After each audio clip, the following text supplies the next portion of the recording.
Here we are. Hello, everyone. Welcome aboard the Bon Art Petite train, or Gogh Art Crate. I'm Jenny. I'm Paul. And we are Gogh Art Crate. That's who we are. I know a lot of you guys already know who we are and have been following us for a long time. We really, really appreciate you signing up for the program, whether it was through the product box or just the digital. Either way, we love that you're on here. Thank you so much for the support. We do want to continue doing this. It's fun for us, and we love seeing all of you twice a month. Yeah. So are we good on all our I don't know. computer stuff? I mean, can't it tell shows because that we're there's live. nobody. Shows that we're live. It shows that we're live. Okay. Well, we'll just keep going. You just keep a watch on website chat messages just in case. Because this streaming through our website is something new for us. We've never done that. So we are simultaneously streaming through YouTube, and you can choose whichever one works best for you for viewing, right? Is that how it is? Yeah. Let's see. Hey, Kim. Don't see it on the TV. Okay, yeah, So- Paul can go over that real quick. Yeah. So the way to get there from on a TV is you will need to, on the laptop, right below the video screen, there's a button that says Save. And it allows you to save it to favorites to watch for later, and then you will need to open your TV, make sure you're logged into YouTube, and then it's very hot in here, by the way, so if you see Jenny fanning herself, we do have a swamp cooler, but it is like 95 degrees. Off topic. Anyway, so from the app on YouTube, you can click on favorites or save for later videos, and you should be able to open it from there. But you do need to be logged into YouTube to do it. On the TV. Yeah. On the TV, be logged into YouTube. Yeah, and I'm not seeing it showing up properly on Wix? the website. So let me see if I can figure out what's going on. But anyway, Jenny, you can go ahead and talk. Okay. Because regardless of what's going on, it will be saving, and we'll be able to upload it either way. Yeah. So Jenny will start. I may not paint. Okay. You don't have to. I might just be troubleshooting. Okay. So yeah, if you want to take the time to get logged onto your TV, we'll have a little bit of time, obviously, as Paul's sorting out the website streaming. Anytime there's new technological stuff, even if we test it the night we do live, sometimes it can have a few glitches until it's worked out and we've done it at least once. So while he is working on that, do you want to zoom in and I'll talk about this painting and I'll show upcoming paintings? I know some of you guys who follow our Facebook page, our Facebook group page, have seen the upcoming paintings, but I've got them all here tonight finally, so I will show them off. So tonight is the koi. This was inspired by a trip Paul and I took to a water garden recently, and I was just loving the koi there, and I took some photos, and one of the photos I got the center of a huge lily pad, and it had a water droplet like this just right in the center, and I thought I gotta do something with that.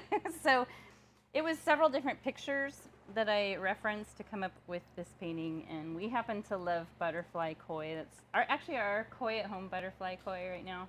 I can't remember. We're not sure. They're not.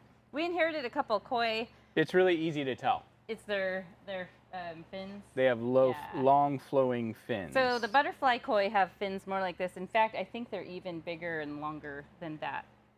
And when you look at them, you kind of get the sense of, their wings. But yeah, we inherited a couple koi that are full grown, and we've got those in our koi pond now, and they produced a huge amount of eggs, like I don't know how many thousands and thousands of eggs.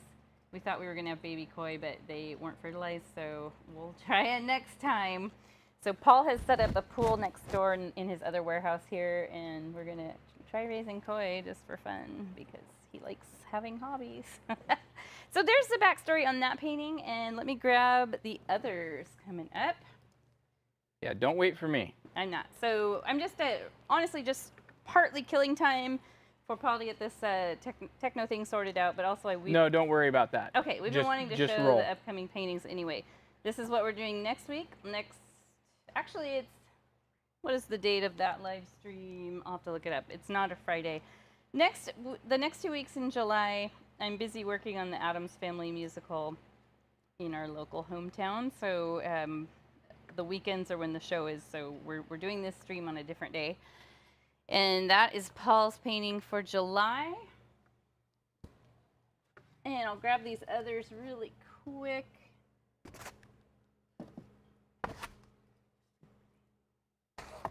Okay, so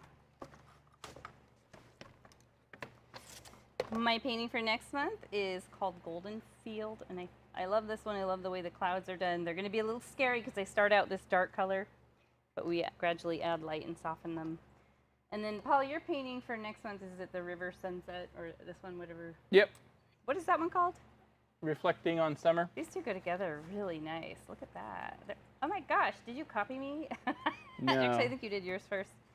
So yeah, this is Paul's for August. Crazy to think we're already looking at August. September, I did this cute fuzzy bee. I painted it 3 times and finally went back to the original one I painted because it was the one I liked the best. Got a little OCD on that. And then Paul has Towering Falls, which I love. It looks a lot like a famous waterfall here in Oregon called Multnomah Falls. So there we go. And now I will get started since I have permission to do so. Just please do. Are you getting nervous? No, I'm not getting nervous, but I think you're rambling. You're waiting for me to get it fixed, and it needs to you just need to go. We're gonna go for it. Okay, let's talk colors. New paint this month.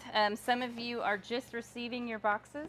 They went out a little late because of the holiday, and our printer was we're behind on getting the postcards.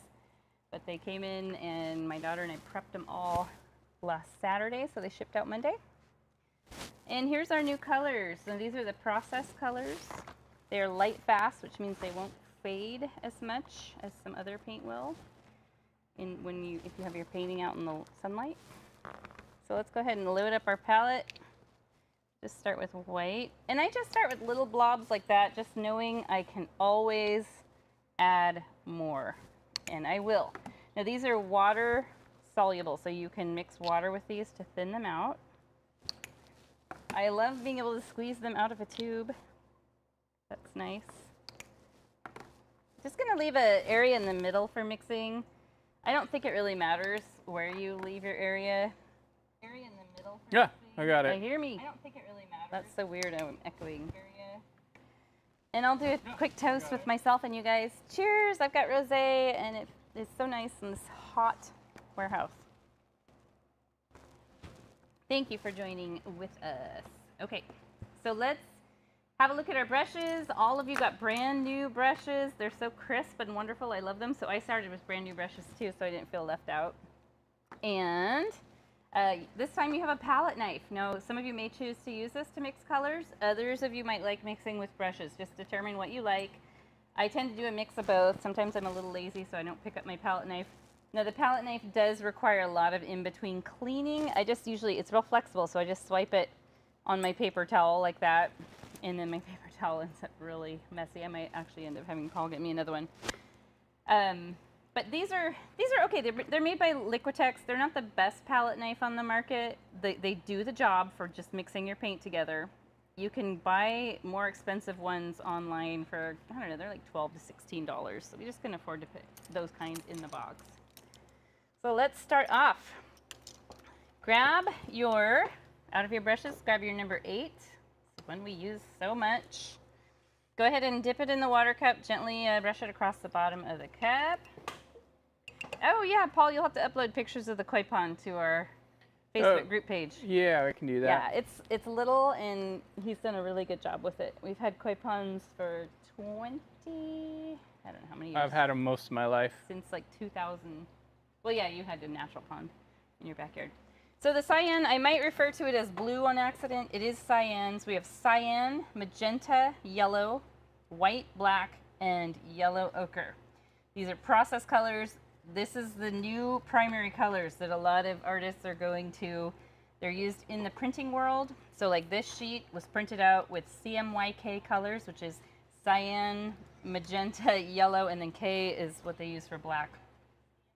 And let's go ahead, dip your brush in the cyan, and we're gonna make some marker points. So at first, let's look at this. This is what we're gonna do. We're gonna draw this kind of curved upside down teardrop shape. I'll use this as a reference. Right here, you can find the middle of the canvas and drop down about 3 inches-ish, make a mark. Just something so you have a reference point.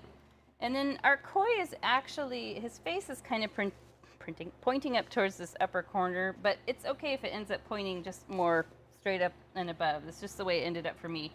So I'm going to just do a little curved shape like that. So now I know his face will be pointing up towards the corner. And then for this part, just let your brush curve. I'm using the thin edge of it. Let it curve down and around. You can always redraw this if it looks like its spine is broken or something. And then this is going to curve and match and come down to a little point. The tail goes off the canvas. So then I'll just kind of smooth that out. Don't know if you guys have tested out your new paint yet, but you can see it is thicker bodied. It's actually considered a medium body paint. So they do make much thicker acrylic paint. Just lost my train of thought for a second. Let's wash the brush. All right, I think we're settled in. Great. Oh, I see us on here. I see Faith. Hello, Faith. Oh, I don't want to do that. Okay. So I don't know, like, just real quick, I know this is like awkward, but you guys all know us, so it's not like we got anybody new who's just randomly stumbling upon us. But I'm not sure if the issue was because technically I have an administrator account, not a subscriber account. Oh, so okay. I don't know if it wasn't showing because of that. So okay. If somebody could let me know if they could see it before I commented. Yeah, Faith, if you were on before I said hi everyone. Before you heard us talking about it not being up. Yeah. Okay, so let's go ahead and take our biggest brush, dip it in your cup, like brush it back and forth, knock off that excess crispiness. Oh yeah. Just reading your comment, Kim. Thank you for the dedication for last month's painting. We had a great time on the cruise. Awesome. Oh, next one in November. That's super cool. I love that kind of life. That's what Paul and I are going to shoot for. That's our goal. So go ahead and take your cyan paint. Right now it's just surviving a single live stream. And this is where you could try out your palette knife. You can scrape off a little, plop it down. Now you're going to need a decent amount for the background. I kept running out of paint. Getting used to the new thicker body paint was different for me too.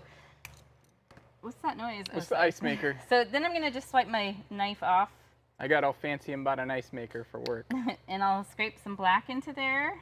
And I don't need to stir it completely around. It can be a loose mix. So you'll see swirls of blue, cyan, and swirls of black. And if I were to zoom in, oops, now I polluted my...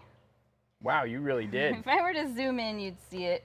This is like when I paint at home, it's the same thing. It makes such a mess. You guys should have seen that. Let's add a drop of water here. She did some roller painting on this set the other night, and it was like, holy, did you just roll around in the paint? What happened? You are... I had to paint a whole set of, I don't know how many stairs. They were just plain plywood. So, guys, I'm just using the thin edge of the brush to get around the koi here, and you see how I'm curving with it. Now, what I want to do, I want to go around the other side, and then I'm going to add some cyan back in here. But yes, we've been painting the Addams Family set, and we'll post a picture of that too when it's all done, because it's turning out really good. But I had to paint these.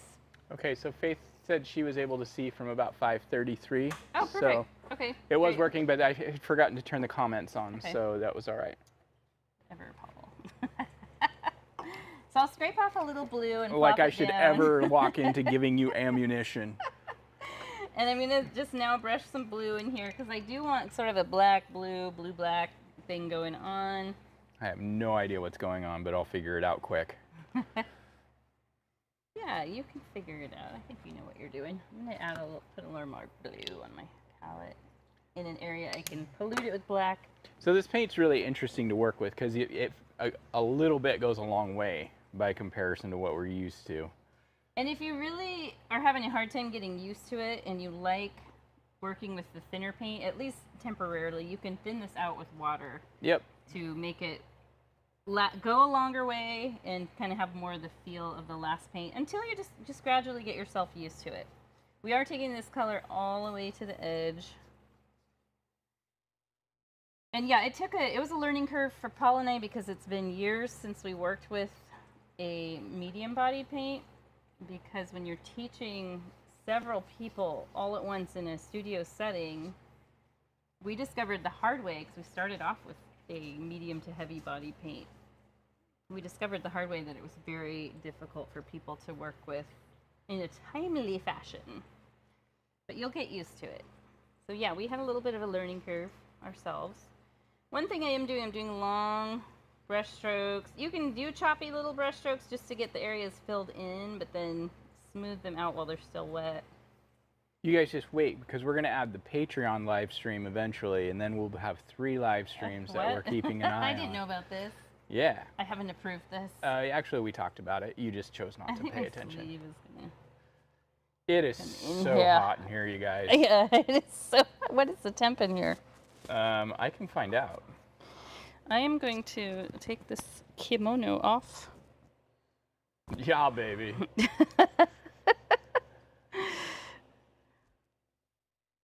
That feels better. Okay. So yeah, what we were saying about the set, I know I've got lots of topics going on here at once. You are pinging off the walls today. I got some energy. Girl had a Monster Energy drink before we came over. Yeah, I was feeling sort of tired earlier because my week has been so insane, just with the Addams family and doctor's appointments. We are at 85 degrees in here. Yeah. Okay, 85. So yeah, it's been a crazy week, and I was feeling it this afternoon. I took my daughter she had a pre-scheduled doctor appointment, and oh, Kim found it on the TV. Nice. Awesome. So we stopped and got Monster Energy drinks. But anyway, the set has it needed some stairs built. So this whole Sherwood Foundation for the Arts, which this week I also joined the board. So here I go. What am I doing? Some volunteer work. I'm selling my soul. No, you're just wading right, like chin deep into a load of drama. Yes, there's a lot of drama.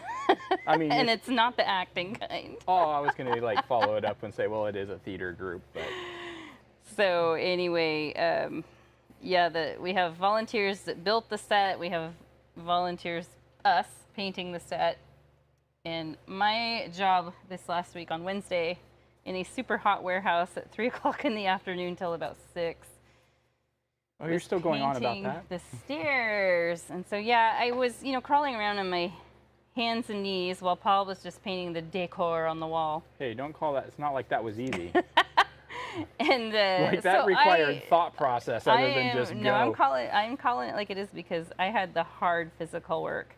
So that's why I got paint all over my hands. It really was all over my hands. That's it. My hands and up my arms because of the splatter from the roller. Yeah, you did.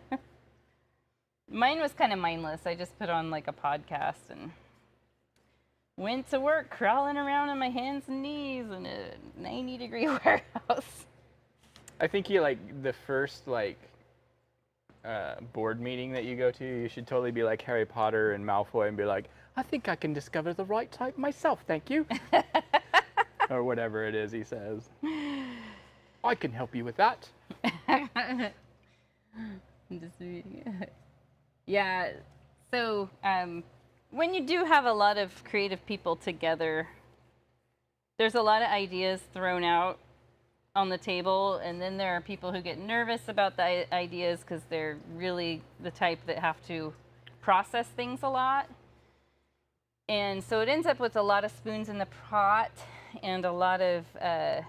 Donner Lake, you guys didn't eat anybody, any of your fellow campmates, did you? Oh, I see. We've got another chat going on. Yeah, there. We got 2 chats. Faith on our website. Saltmarsh is on YouTube. So Faith just got back today from camping at Donner Lake. Ah, wow, that's cool. I have never been there. I've been there before. Have you? Yeah, it's on the, well, we drove kind of past it when we were coming back from... Going through the Cyan tonight. Yeah, that's, oh, not Cyan. I was thinking Sierras. Because it's near, it's like on that pass between Sacramento and Reno. Oh, when we went to Yosemite? Yeah. So what I'm doing now, guys, is I'm going to add a little more water to this paint. And I'm just carefully going around the fish because I've got a lot of white speckling from canvas showing through because I was kind of using thinner paint there. I will love to hear your guys' feedback on the paint. See what you think. And so, it's okay if you don't like it at first. Yeah, it's going to take a little bit of an adjustment, which I was actually thinking about today. I'm like, well, Jenny, you threw out a complicated painting for our first one with the new paint. What makes you think this is complicated? I've got so much going on in my brain. Don't be afraid to use water, guys. That's going to be your best friend, and it doesn't take a lot, just a little dunk of the brush to get the bristles damp. One thing you will notice is it's really opaque compared to other paint that we've been using. So you won't run into that issue that we had with some of the colors in the past where it was just kind of pushed around, like the color wouldn't show up. It would just kind of move around. And this one is designed, it dries, I think, a little faster too. I was reading the paint description from the manufacturer. Well, I don't know if that's a good thing. Just about done. But the water, adding a little bit of moisture will help prolong that. So. Just about done. So don't worry too much about around here, around the fish. Here and here, that's where our lily pads go, so we won't really have to stress too much about what it looks like in the corners there. But this corner I like to get. So essentially what we're going to do is every few years, we're just going to change the paint, so we have to reteach everybody. You know, it keeps people coming back for more if they have to relearn everything. I'm just kidding. Or am I? You know what? We're getting pizza tonight. Are we? Well, I am. You promised, Jenny. I did not. I said nothing about pizza. You said, yeah, Greta's got things she's doing with Brady tonight. We can go get pizza after we teach. I didn't say pizza, did I? Yeah, because I said I want Abby's. Oh. I went golfing yesterday, and when I was partway through one of the holes, I could tell that somebody lived on the golf course had ordered, like, good pizza, and it was like, I could smell it. Like pizza parlor pizza. And I was just like, I was going to start knocking on doors. So I'm just looking at mine up on the monitor now, just checking the shape. And I do think I want to thin this out just a little bit. Because I'm a perfectionist and it's something I can't make go away.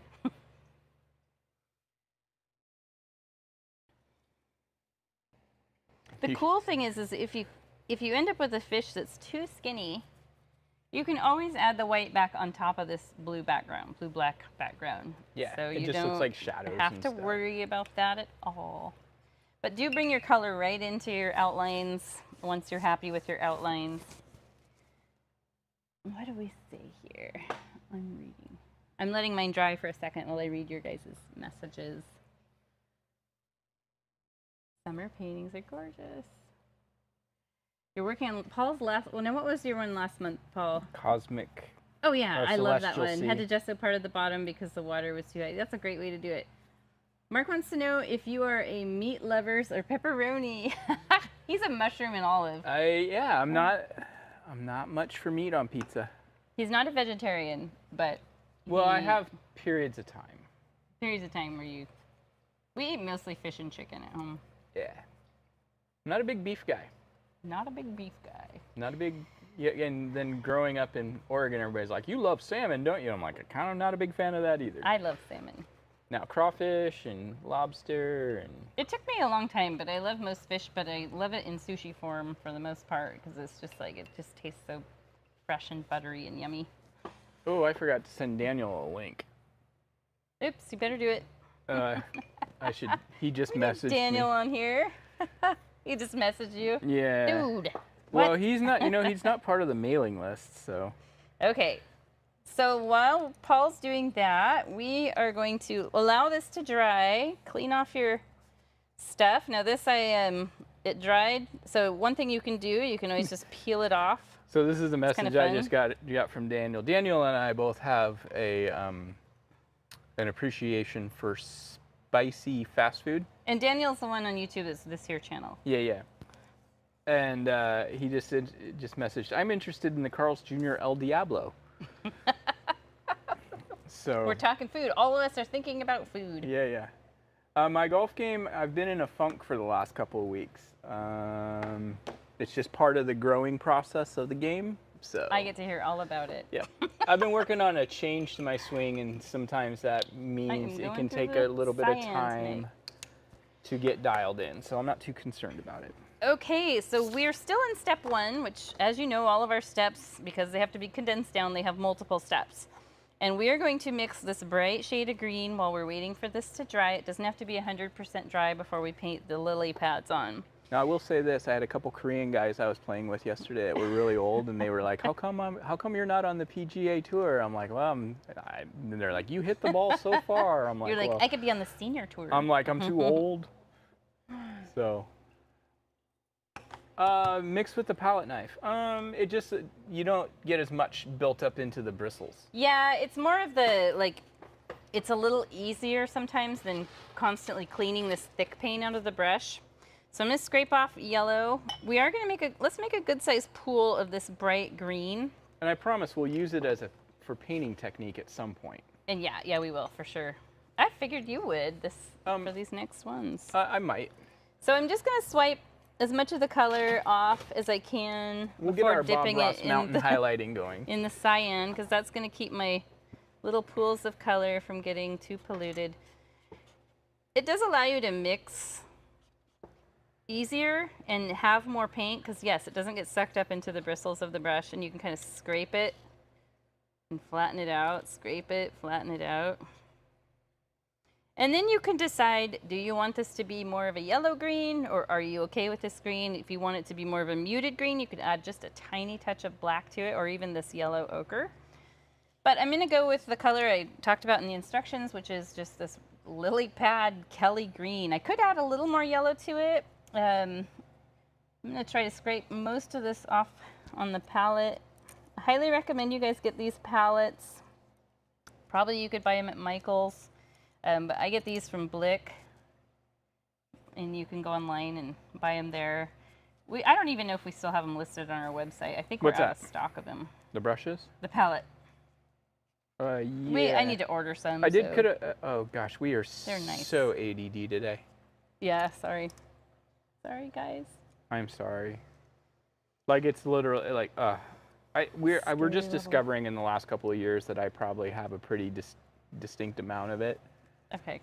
And so I have a tendency of just being like, squirrel. Okay, so let's go ahead and take our same brush, number 8. And if you need to re-wet it, you can. I'm in this hot building, so it does dry off pretty fast. I just want it kind of slightly damp and flexible. That's usually what I'm aiming for. Go ahead and dip it in your green color.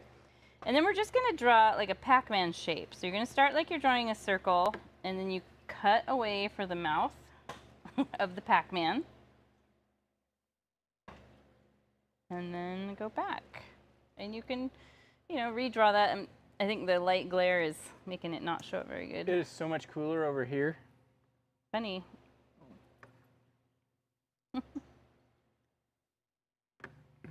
I'm not sure why they grow with this little cut in them. Where? The lily pads. Don't know. So let's have a look at my original. There it is, the little Pac-Man up here. This one, the mouth part is down here. I feel like that's probably a little easier to draw. You can make it go out as far as you want into the background. Just curve down like you're going to draw a half circle or partial circle. And then you're going to go make the mouth and back down. There we go. So this frames our koi in really nicely. and I love it. Let's wash the brush, and we can use a bigger brush to fill that in.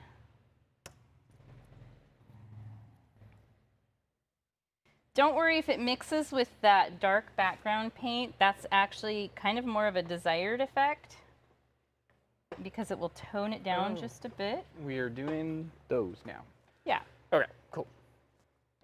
And the nice thing too is a lot of times when I'm painting, I usually am designing these paintings at home because it's busy here during the day. The phone's constantly ringing, and I have a little studio office at home, and I have a hairdryer in there, and I just will turbo dry things to move on. So if you want to, you can just keep a hairdryer nearby, not near your water,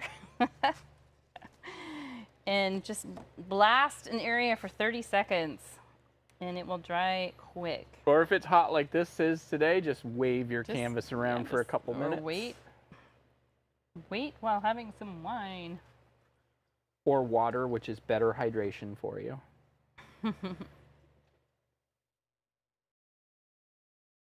So you want to hold on to this green, meaning like we'll remix it probably because I'm going to run out, but just keep in mind we're going to mix it again in another step or two. Oh, there's Daniel. I hope no one has already said that looks like a seasick Pac-Man. Nobody has, but I was literally just going to say that this is channeling some serious waka waka waka vibe. I said to draw a Pac-Man. Did you? Yeah. Oh, I missed that part. I was busy. I've got a weird glare, but maybe that, I don't know if that's just something that can be adjusted. I think it's just right here. The rest of the canvas seems okay. So here we go. Let's take a look. I like to show my original a lot. Show off. I notice you never do. You never show your original. I'm always like, hey, why don't we put that original? Because I don't want people focusing on the end result. I want them to focus on the current process. Aha, I see. There's method to my madness. You know, I've told you this before, that I feel like when we've had times where in the studio when paintings were misplaced and we've had to teach without an original, as an example, that the paintings actually turn out better. Because they don't have a finished, people don't have a finished piece to set expectations against. So that's been my experience, but I get a little deeper thinking on some of that stuff sometimes. Yes, you do. Maybe too much.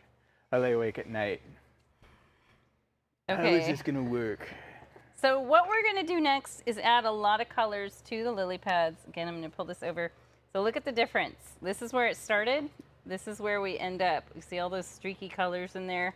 But we first want to draw the little veins that divide the lily pads. And those are done with the background color. So that's your blue and black. I'm just gonna use my little brush because I don't need much of this color.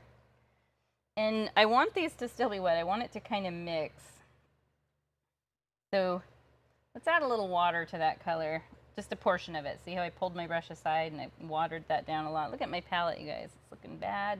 Now I'm going to wipe off my brush and re-dip the tip of the bristles. So I don't want a ton of paint. And first what I do is I go along the edge, just kind of, you can even do like a sketchy line where it's sort of dotted. I looked at a whole bunch of different lily pads, and obviously I couldn't do something that was super hyper realistic because we'd be painting those lily pads forever. And I just found this is a way to make it look good without spending hours and hours on it. That's something, someday if you just want to try painting just a lily pad, look at a whole bunch of different pictures. And you can sort of smear this out if you want. So you're not having like lines, it's more like you're having shadows. So see how it's kind of shaded there like that? Pac-Man is shaded. I'm using this watery mix right here. And then imagining that the center of the lily pad is somewhere right here. I just come down with these little lines that sort of fan out from the center, and those would be like the veins of the lily pad. And you can space them close together or far apart. It really doesn't matter.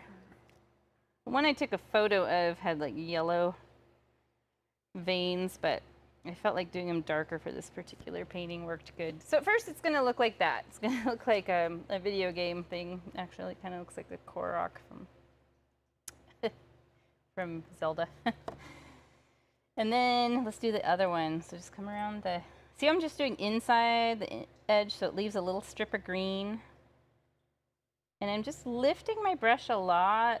Very light pressure, very little paint on the brush, in fact. Sort of shade it inwards. And you can always go back to green and shade back in towards that color. When I'm painting something, you know, at home that I'm not using for Gogh, a lot of times I will just spend a lot of time shading because it's fun to me. I love the end result. Paul and I just signed up we're going to do a gallery show with a bunch of other artists. That'll be fun. It's in October, and we have to paint 4 canvases each. That are 8 by 8. And I think we choose our own subject. I have no idea. It seems like that's what we do. But I'm probably going to do a series of birds. Now, that might change. It might change with how I feel. But I feel like October is a great month for like night birds, ravens, owls, that kind of thing. So I might do that. Okay, so pretend our center's somewhere over here. You're just going to sketch in some little leaf veins. And like I said, you can make them far apart, close together.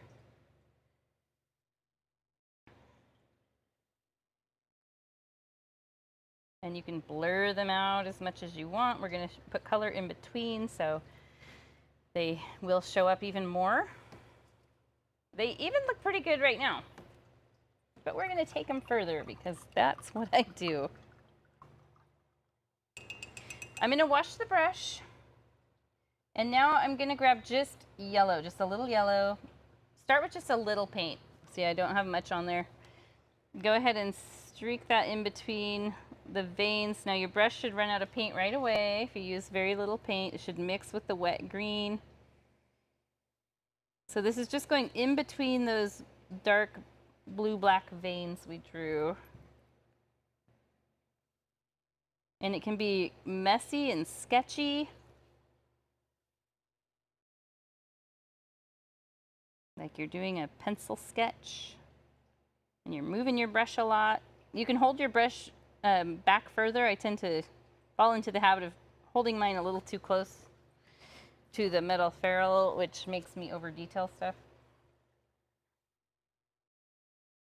And you can have some spots that are brighter than others. Okay, I just posted a video of our koi. Okay. Yeah. Cool. And I'll get down here. And the cool thing is if your green has really dried, let's say you had to get up and answer a phone call or something like that. Okay. And you've come back and this is too dry and it's not mixing very well in there. Yeah. You can just use your green and all right, got to answer a couple questions. Daniel, 8-inch by 8-inch paintings, not 8 foot by 8 foot. I would love 8 foot by 8 foot. Daniel, you could probably sign up. You could. Actually, the Sherwood Center for the Arts. Yeah. Probably just Google Sherwood Center for the Arts.org or something. Kim says that the laid back gardener says that lily pads have slits to allow water to run off. Otherwise, it would be like a bowl. Cool. Wow, I learned something new. That's really I learn new things every rocks. Nature is amazing. Meanwhile, my paint has dried up almost completely. Nice. Okay, so we're going to add more color to our lily pads now. I think they look really good as they are. So if you're really wanting to keep this being less colorful, because as you can see, we add some purple and some turquoisey light blue in there. If you want to keep it more of a natural color, you can leave it as it is. But I'm going to add color because I am a big fan of color. I'm going to use the same brush. I just washed right now, it and I'm a dried big it fan up. of the fan. I'm a fan of the fan too. Okay. So we are going to, you can add some yellow ochre. That's this color that it looks exactly like our old raw sienna, like almost, I think if we poured them out side by side, that would be really identical. And you can put a little of that in there. I want to give Daler Rowney some credit for making this set of colors of the process colors and including yellow ochre. Yeah. I mean, that's Smart. literally genius. You can tell some artists did that.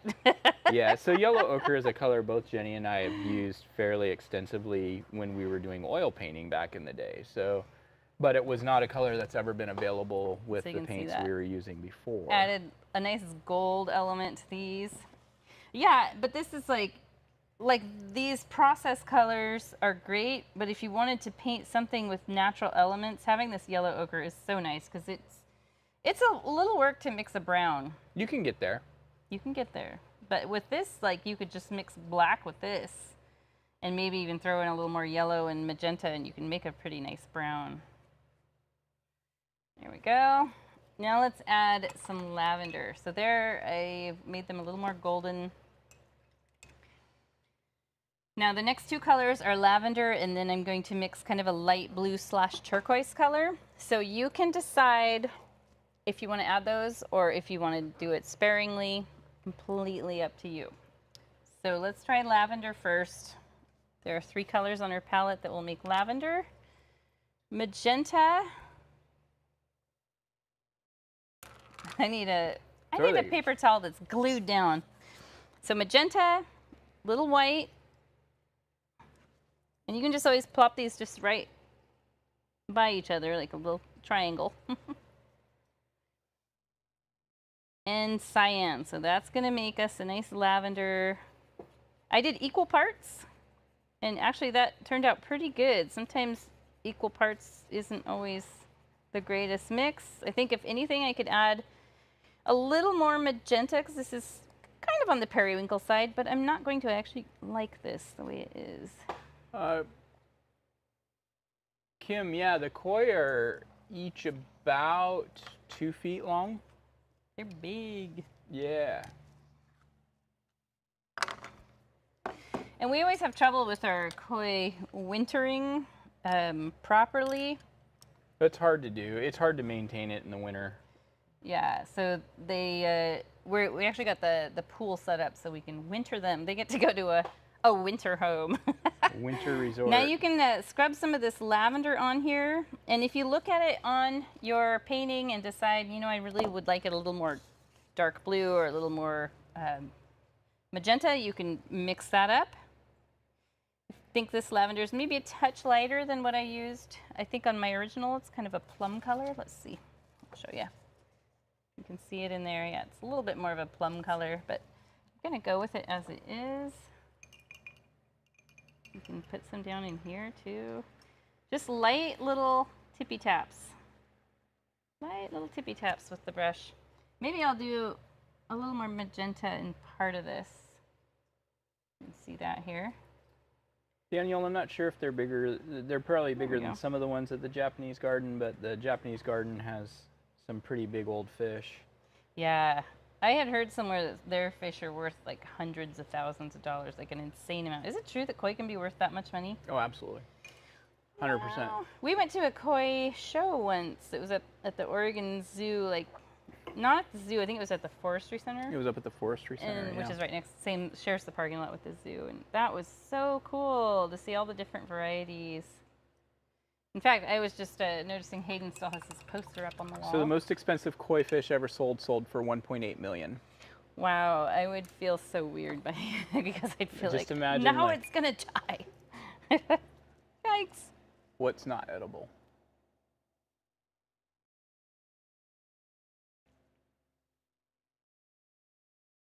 No, not edible. Yeah, koi are edible. They do eat them in some koi festivals in Japan.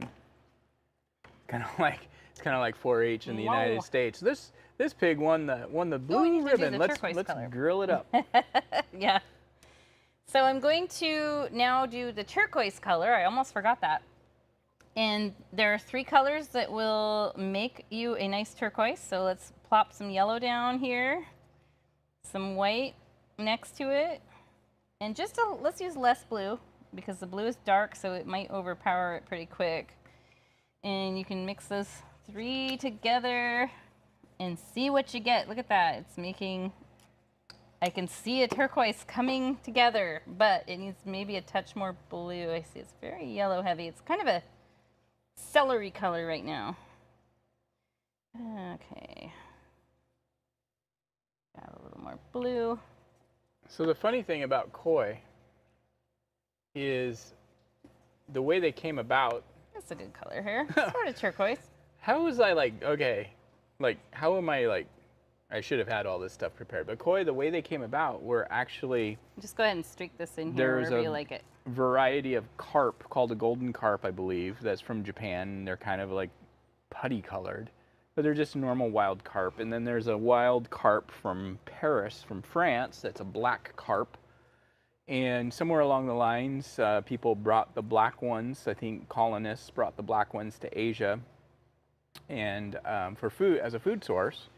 And then they started getting loose and breeding with the native carp of Japan and parts of China as well. And so then you started getting these color mutations. And so that... I'm just playing around then right as now with this that color. started going, then people started selectively breeding them. But the oldest koi alive, let me see if he's still alive.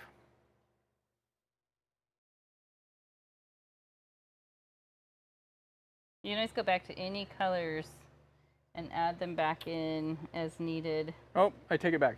The oldest koi that on record died in July of 1977, and he was part of the royal compound, the imperial compound. Crazy. He was 225 years old. Oh my gosh. And he was ugly. I've seen pictures. He looked like just this giant ball of bubble gum. Poor buddy. He just got old. He just got old. Okay, so now what we're gonna do is we're gonna add these water rings. Now if you've used super thick paint and this is really, really wet, you might wanna wait a few minutes. Where did you put the turquoise in? Just streaked in there throughout. Okay. And so yeah, or hair dry it. Oops. So that you're not like smearing all this beautiful color around. Although I don't know that it would make a big problem with having it be in the water rings. I think it would actually probably be okay now that I think about it. But I made a light blue. You can use this color, whatever color you'd last put together. Boy, what a mess. And that's a good color to use, but I think I'll use light blue just so that it's different. So that would be your cyan with a little white. So pop off a little of that. Look at my palette. You guys are going to start seeing me with even messier palettes. I will have cleaner palettes, I promise. So I'm aiming for a light blue. About like that. I could probably put more white in it. Somewhere in the range of a sky blue.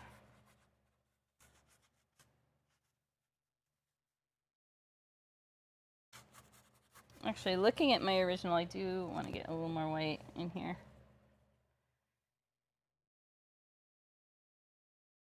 There, that's the color I want. Definitely. See, mixing with the palette knife will take some getting used to, for sure. I think what I'll do I do the bubbles next? No, I do the water lines. Okay, so let's take one of your small brushes.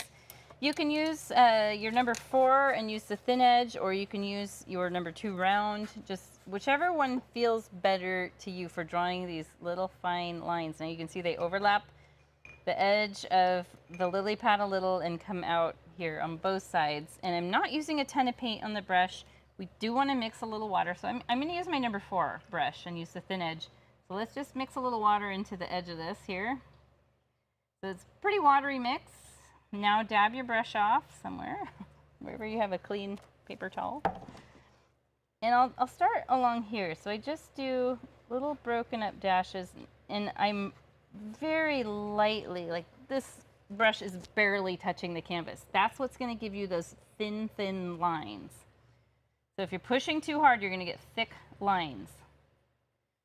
And you know, if you want that, you're just going to have a slightly different painting, and that's okay. It doesn't have to be exactly like mine. In fact, I prefer it if you guys, you know, play around and learn what you like and what you don't. That's how I paint most of the time. Now I'm going to come into the lily pad itself, cross over, so it looks like the water rings are just part of the whole thing. Why are they here? I don't know. Maybe a frog jumped on top.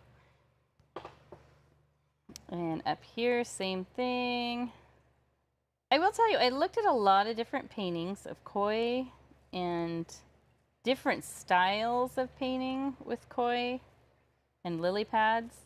And what I ended up doing was taking ideas, and this is how I paint. If I can't come up with something out of my head, this is how I paint. I will find lots of ideas and sort of catalog, like, oh, I really like the fish in this one, or I really like how they did the lily pad in this one. And you just sort of borrow and put things together, so that way you're not plagiarizing at all. You really are coming up with your own idea, but using somebody else's artwork as inspiration. That's totally okay. There's nothing illegal about finding inspiration. No, in fact, I think if people didn't, we would have way less awesome artwork to look at. The only time it becomes an issue anyway is if you try to sell it. Herman the sturgeon, just looking. Yeah, he just had his 80th birthday. Oh my gosh. Herman the sturgeon's awesome. We all grew up with him. I mean, literally, he's 80 years old. So, I mean, he's been a He's tourist. up at an area called Bonneville Dam, which powers so much of the Northwest and Canada, not Canada, California. Parts of California, yeah. Okay, so there's a fish hatchery up there. It's really cool. They have a bunch of sturgeon, including Herman, who's 80 years old. So let's paint these water droplets. Now you can use your light blue or you can use white. I'm going to use light blue, but I'm going to highlight it in white. And you can decide whether you do a lot of these. I just have 2 on each lily pad. None, or you can do just 1. It's up to you. So what I do is I'm going to take my littlest brush. Go ahead, get it wet, dry it, and just dab it off. Dip the very tip of the bristles in your watered down mix. So if you don't have any water mixed with this, you'll want to mix a little in. So I have the tiniest amount of paint on my brush. You can't even see it. And I'll just sketch a little. I don't sketch a perfect circle. I sometimes sketch it like it's a little misshapen, kind of rounded. Every edge of it's sort of rounded. I wonder if anybody's ever noticed my tattoo. Nobody's noticed it. It's a koi. Nobody's noticed it. That was what was his name? Orion. Oh. Remember his name was Orion. Hayden named that one. Yep. Okay, then I'll put another little bubble up here. And you can shade these if you want to really go extra. Like you could do like what we did in the starfish painting, how I kind of shaded inwards. It does make them look more realistic, but you don't have to do it. Up to you if you had trouble with that. So I'm using watered down paint, and I'm also using very little paint on the brush, and I'm also using very light pressure. So 3 things: watered down paint, small amount of paint, very light pressure. So keep that in mind as we're doing this. And this one I'll just do up here. Again, I'm not aiming for perfect circles, just kind of a wobbly shape that's got rounded corners. And then I did a real tiny one over here.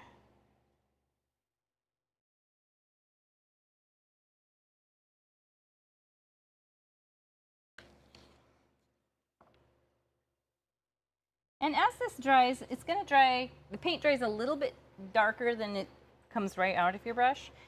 So if you find that these sort of disappear into your lily pad, try doing the white highlight and see if they sort of pop back out again. And if they still are not showing up very well, just go through the same process we just did, just trace a little with a little bit of white. So now I'm going to highlight these. So my light source is kind of up above. Oof. So I'll highlight like the left edge of this one. Just a little white. What'd you do? I had just too much water on the brush. I thought you were going to say you had too much wine. I wish. Not yet. And then on these ones, I'm going to highlight the lower right side. So the highlights are actually facing each other. And just brush in a little white. And suddenly we have bubbles. I love that. It's like magic. Boom, there they are. How many are you doing? I did 4, 2 on each.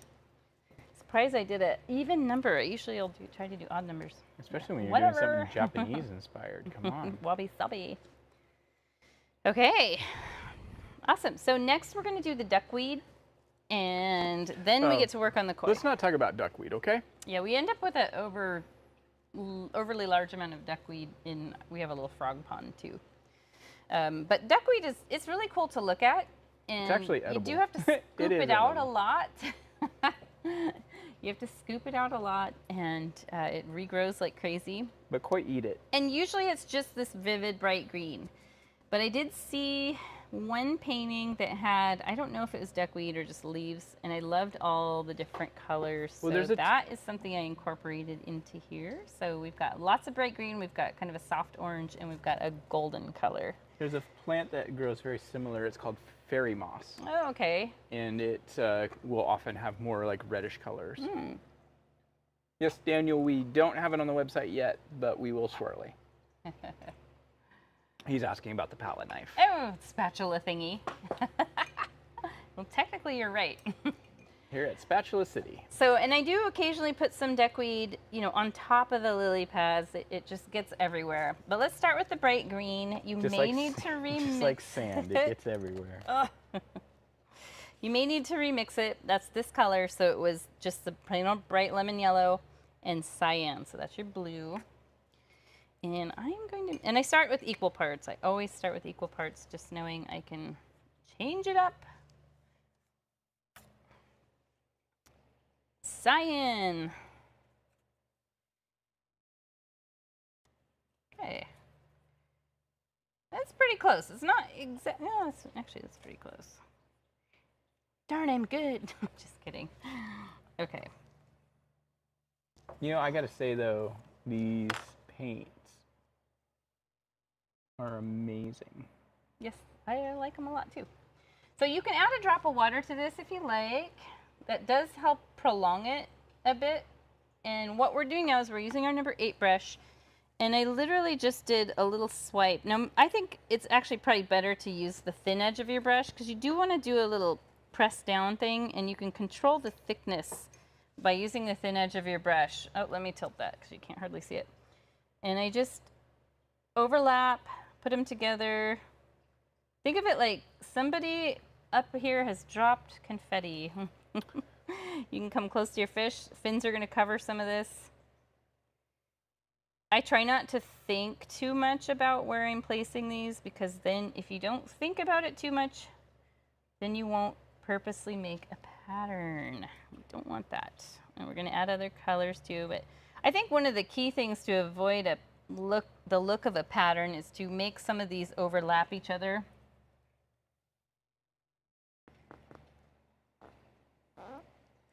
That was the chair. Got stuck under the table. I will wait to confirm.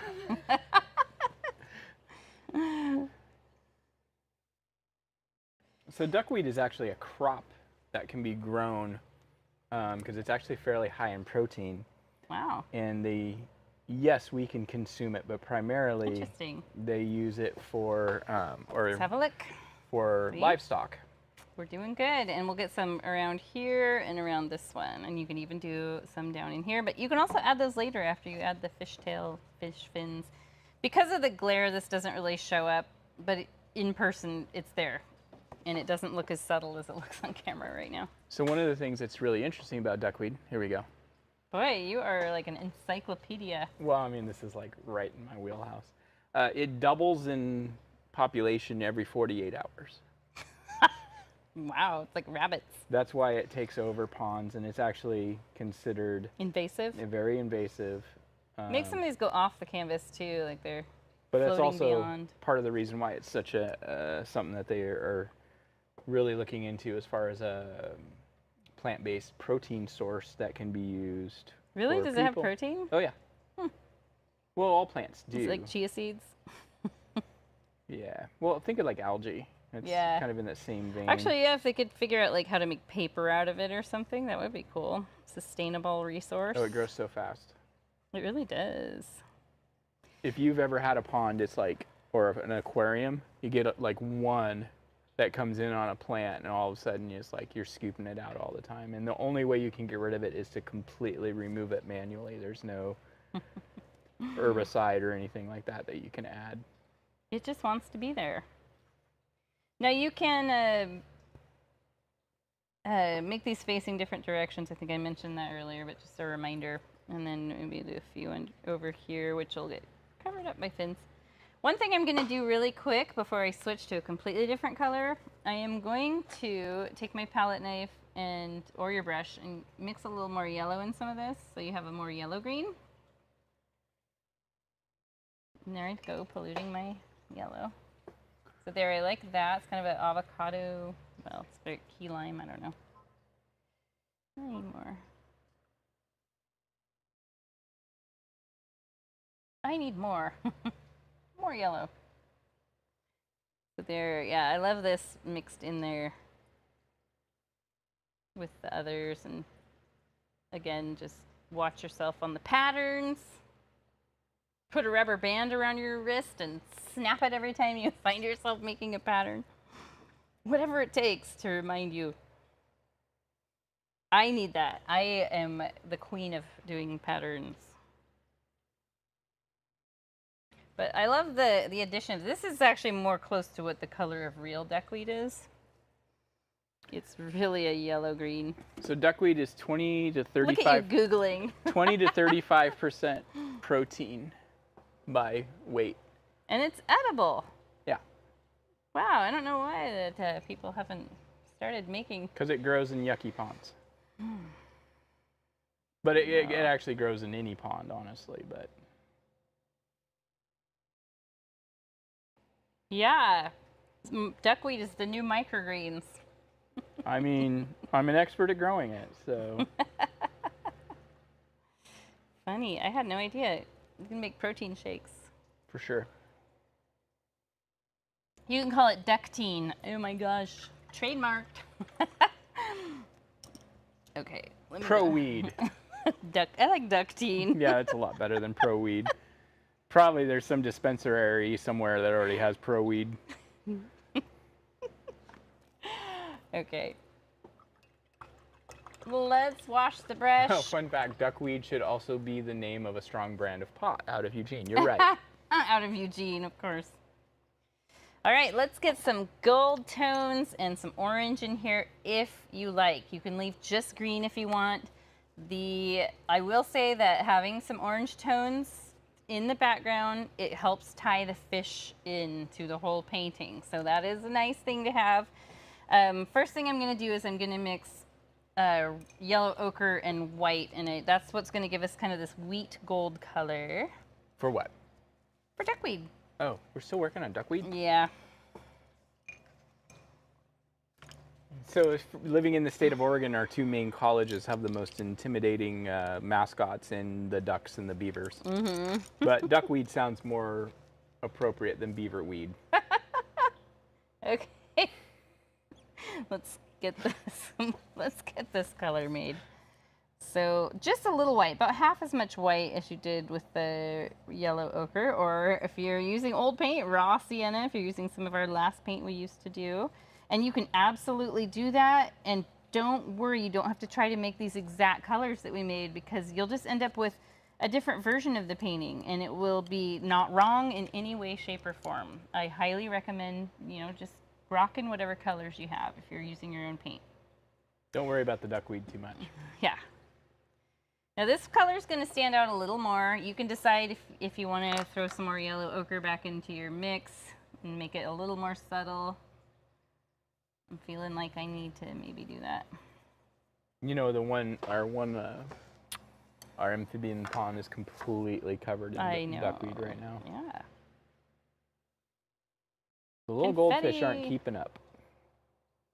You can try using just plain old raw sienna, yellow ochre too. Or raw sienna if that's what you're using. So I'm going to try that real quick and see what that looks like.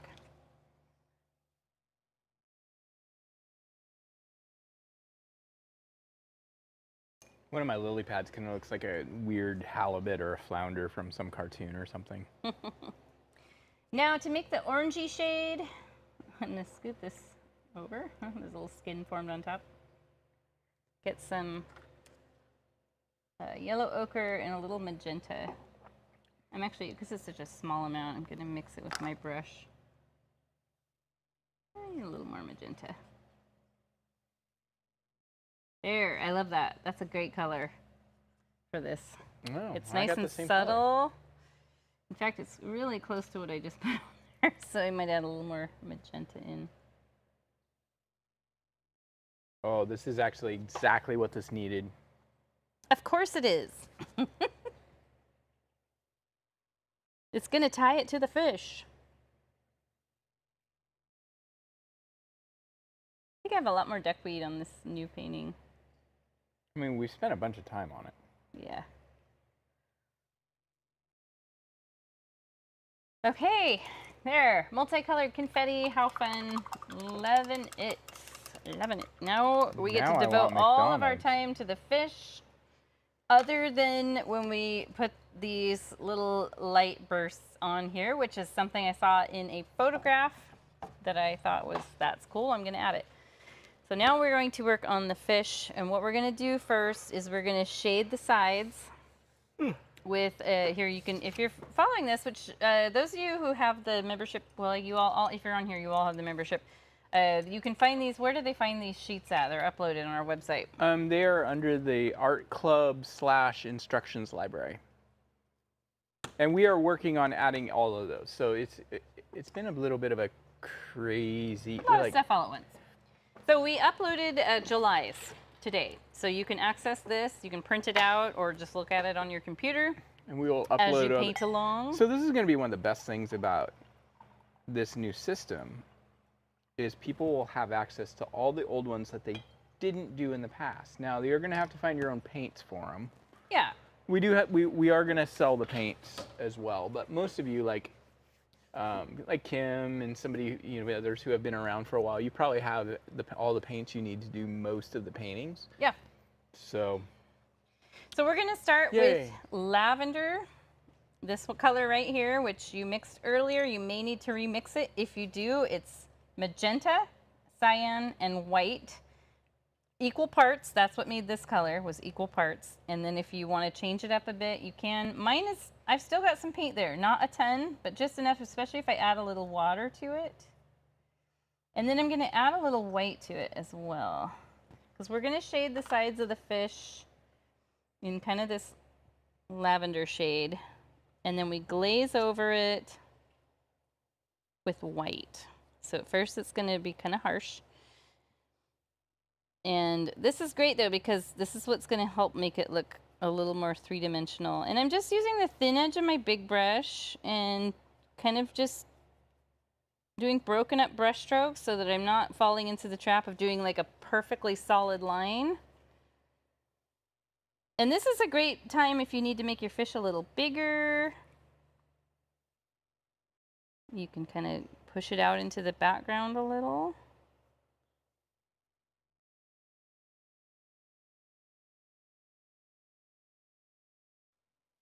And then if you want to bring a bit of blue in there, I'll just say mix a little blue into this and add some bits of blue. Just so you have a multi-tone thing going on.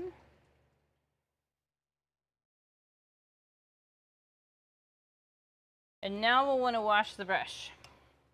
Look at that. We got a blue koi. That would be super awesome if there were blue koi in there are not. Yeah, that's one color. They don't come in. Now, some bettas come in purples and blue. Well, they definitely come in blue. Yeah. Bettas are in one of my... Bettas are amazingly colored. They actually have koi betta, too. So what I want to do... that's just named off the color, though. What I want to do before this dries, I washed my brush, dried it off. I'm going to use white, and I want to just sort of glaze over the whole thing. I'm not using much white. Oh, there's a glob on there, but that's actually the crust from the top of the paint. Drying fast in here. So I'm going to glaze over the whole thing with just a thin amount of white, just to soften everything up. So some areas you might need more white, areas where you had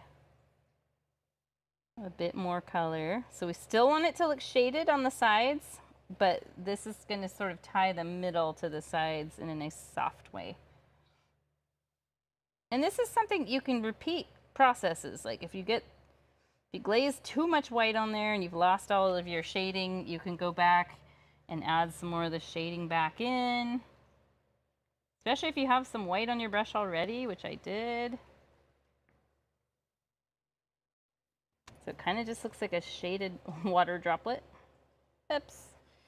Well, that's an easy correction, I think. Wish my background paint hadn't dried, but oh well.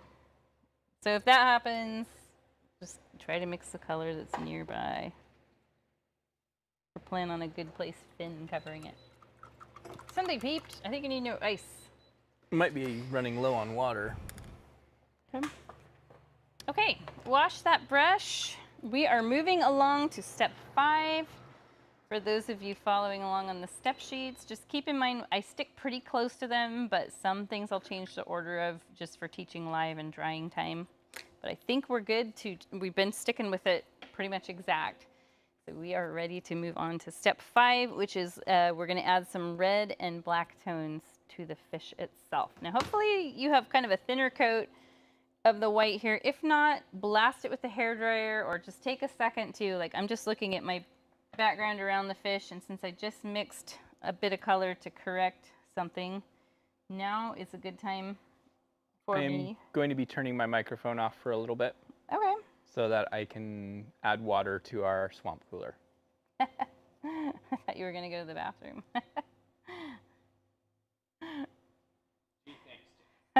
I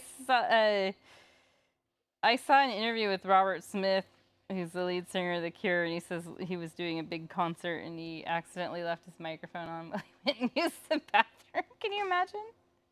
Like, his concerts have like 20,000 people or more. Oh, it'd be so embarrassing. Okay. All right. Looking good. I actually like the amount of duckweed that's going on in there. And let's see how, this is pretty dry. It's dry enough. So with the process colors, it doesn't come with a red, as you know now. We have magenta, and if you add just a touch of the yellow to magenta, you get this color here, which I like to call chrome orange because it reminds me of a color we used to have in the studio that was in a gallon size. It was called chrome orange. So it's kind of reddish. It's obviously it's not pink, it's not yellow, it's in the reddish orange category. So let's mix that up. Unless you want to do a different color, you can look up koi. You can do a completely unnatural color if you want. Make it a total fantasy painting. It's entirely up to you. My magenta maybe has a little skin. No, it's pretty good. So just push some aside and kind of flatten it out. Just making sure there's no chunks in it from drying. And now I'll scrape off a little yellow. And play around with that until you get a dark orange bordering on red. I would never actually call this red, but it is it's close. Soft red. I'll just plop a little yellow here. This is the most frustrating part for me, is getting used to, like, the colors of paint don't spread out a lot. So like in the past, I've been able to just use my brush and sneak a little off the edge, but now I feel like I need to use this palette knife. See, because it pollutes a good glop of it. I think we're good. Holding my knife up to my painting here. You can add a little of this to it too if you want to mute it down. So maybe I'll try that. Yeah, I added maybe too much of that. I'll just add some magenta back in. Maybe a little more yellow.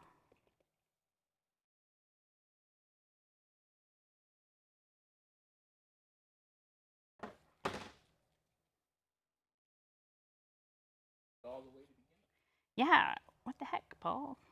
Yeah, this is actually really close to my original.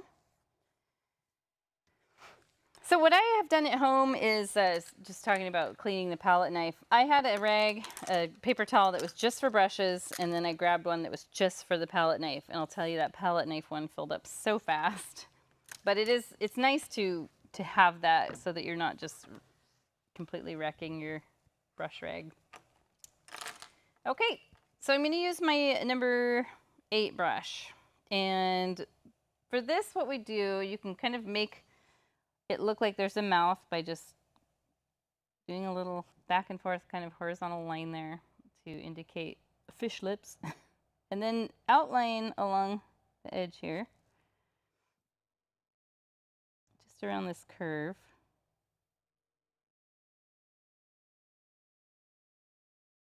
And then I actually have a lot of fun with this part. I just dab it on, and I think of it like almost like you're painting a map with continents. So let's have a look at that. So see how these are almost like little continent shapes?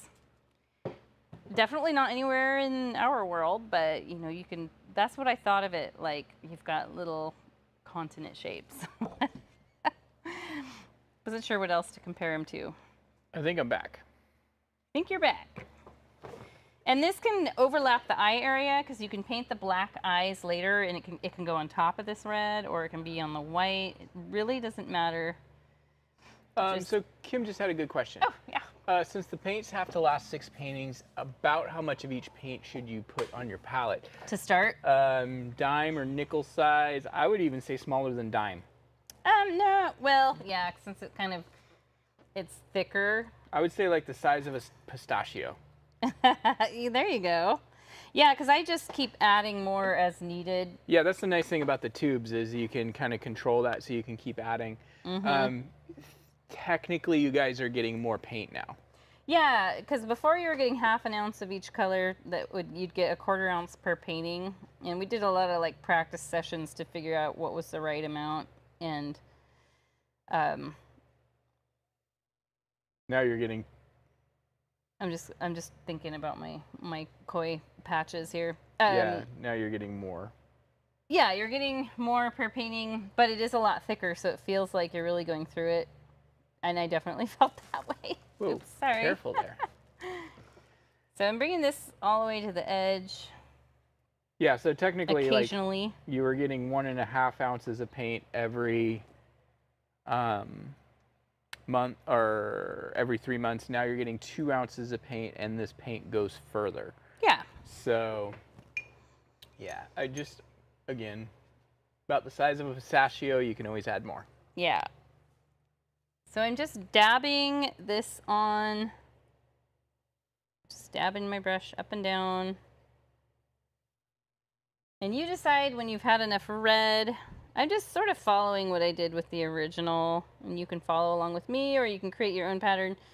I just looked at different koi, and I sort of came up with my own thing. I don't know if any of them, like, I don't know what the pattern thing is. If they're all like, oh, they have this exact pattern, if they're this breed, or how does that work? So the names of them that you hear I know there's like Asagi. Yeah, but that's name for the color pattern. Okay. But the pattern can be different? Yeah, for sure. Like this, even though I made up this pattern, it could actually, a koi could be born with this pattern? For sure. Cool. But this would not be I did it right. This would not be considered a show quality. No, it would. It could. So what they look for is clarity and color. Okay. Is the number one. The most valuable koi would be what's called a tancho, which is white with a perfectly round circle right about there. Oh yeah, didn't we have one like that? We did. And the reason that it has so much value is a tancho koi basically looks like the Japanese flag. What's that? With the shell. With the shell. What did you compare it to? A pistachio. Pistachio with the shell. Sorry, that was funny. Okay, so for those of you who don't know, Mark asks, with the shell or without the shell? Because shells are big. Don't ask what he's drinking, LOL. Yeah, no, with the shell. So yes, your blob of paint is the size of a pistachio with the shell, and just plan on adding more pistachios to your palette as you go along. No, not full pistachios. Just bring it back to pistachio Go size. back to peanuts or sunflower seeds. Okay, so this has been just drying a little bit. It doesn't have to be 100% dry, because what I'm really going to do with the black is just fill in areas that don't have red, but you will overlap some. but it's okay if they mix together a bit. I'm just gonna use the black with the same brush. I cleaned it off, and I'll just dab that in here.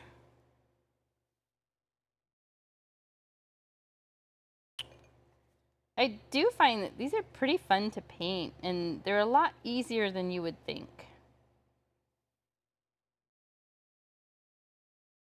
And maybe I'll do one along here, just like that's what I have on the original. Maybe I'll do something different, just a little bit.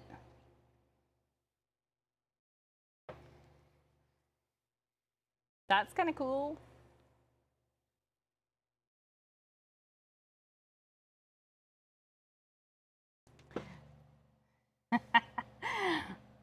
So Kim, I was thinking without the shell, as that's how I buy them. I hate it when he's right. Me too. I feel you there, sister.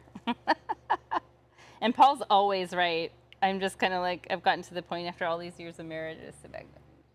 Yep, you're right. And then in secret I go, he's wrong, I was right. So this would be the color pattern on this. The closest would be what I would call a sunke. A sunke? Just sunke. Okay, I thought you said a sunke, and that's funny actually. It's like it's sunken koi. S-A-N-K-E. A sunke koi. Okay, S-A-N-K-E, sunke. That's cool. I love it. I remember Hayden used to have a chart. He still does. I was talking about earlier when I was in his room yesterday, kind of rearranging stuff. I saw it there on the wall. He's got some stuff hung over it. But our son used to be really obsessed with koi, which is why we went to the show years ago. So looking at mine on the monitor, I do like the pattern that's going. There is this part I don't know if I like right here where it's the white, so I kind of want to fill that in with black, but I'm not 100% sure. What do you think, Paul? Is that a very like unkoi-like pattern? No, there's no such thing as an unkoi-like pattern. Okay, really. So I could leave it. I could leave it with that white stripe there. Yeah, for sure. He'd be cool. Now you can choose if you want if you want more black or more red, whatever you want to do. But yeah, there really is my funky little stripe there, my funky little patch of light color. There's really no wrong. Okay, cool. Cool. So finish that up, and we'll get going on the next thing, which next involves, we'll add some scales in a few minutes. So maybe that's a little further on. Yeah, that's a little further on.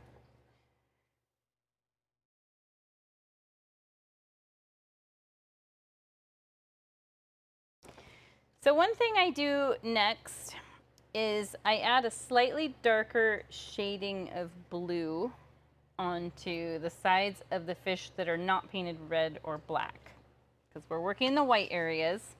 You can see it here. So see, I don't have that dark of blue in any of these areas, but you can see it poking through there. And it was equal parts cyan and white is what we'll start with. And what that does later on is it helps these scales, which we do in white, to show up. So it's a little bit heavier shading. At first it might feel uncomfortable because it's not really going to go with anything yet. But when we add those white scales in, it's going to make it more subdued. And we'll be good. Okay, so I've got some wet light blue here, and I just need to add more cyan to it.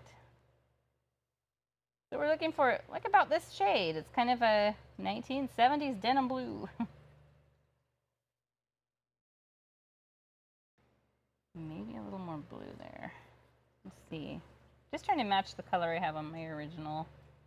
You could also do a purple here if you like that idea more. Just add some cyan to this and make it more of a darker lavender color. I'll hold it up. That looks like the exact color. Now, because of mixing a color with my brush, I have a lot on it. I'm gonna wipe that off. And now I have just the bristles tinted. That's what I want, because you can see a lot of colors already coming off the brush. I'm working from the outside in. and just sort of shading it in. Just be careful around the wet black paint and the wet orange-ish red paint. And you can come in, I feel like I have, is there a way to tilt that light the other way? Because it really does kind of glare. I don't really see glare on the monitor. Do you? I guess it's not too bad. I can tilt it though if it's glaring in your eyes. It's not really glaring in my eyes. I think we're probably okay. Are you sure? Well, you can try it and we'll see. Don't say cryptic things and then be like, no. Yeah,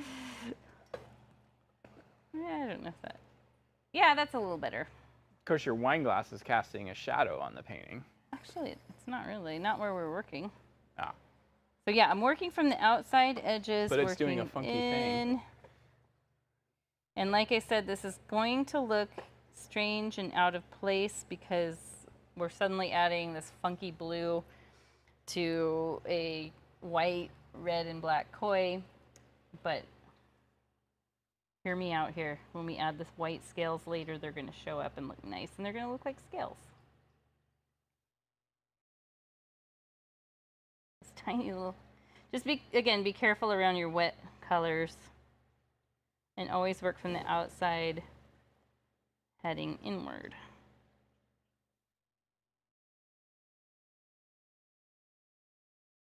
There we go. One thing I'm going to do, I'm going to wash my brush. I'm going to dry it off so it's just kind of damp. And it can still even have a little paint on it. Just going to sort of haze in the edges of this. So I have a less even border because I had kind of striped. I had stripes going on here. Over here, I'm not going to worry about it. There we go.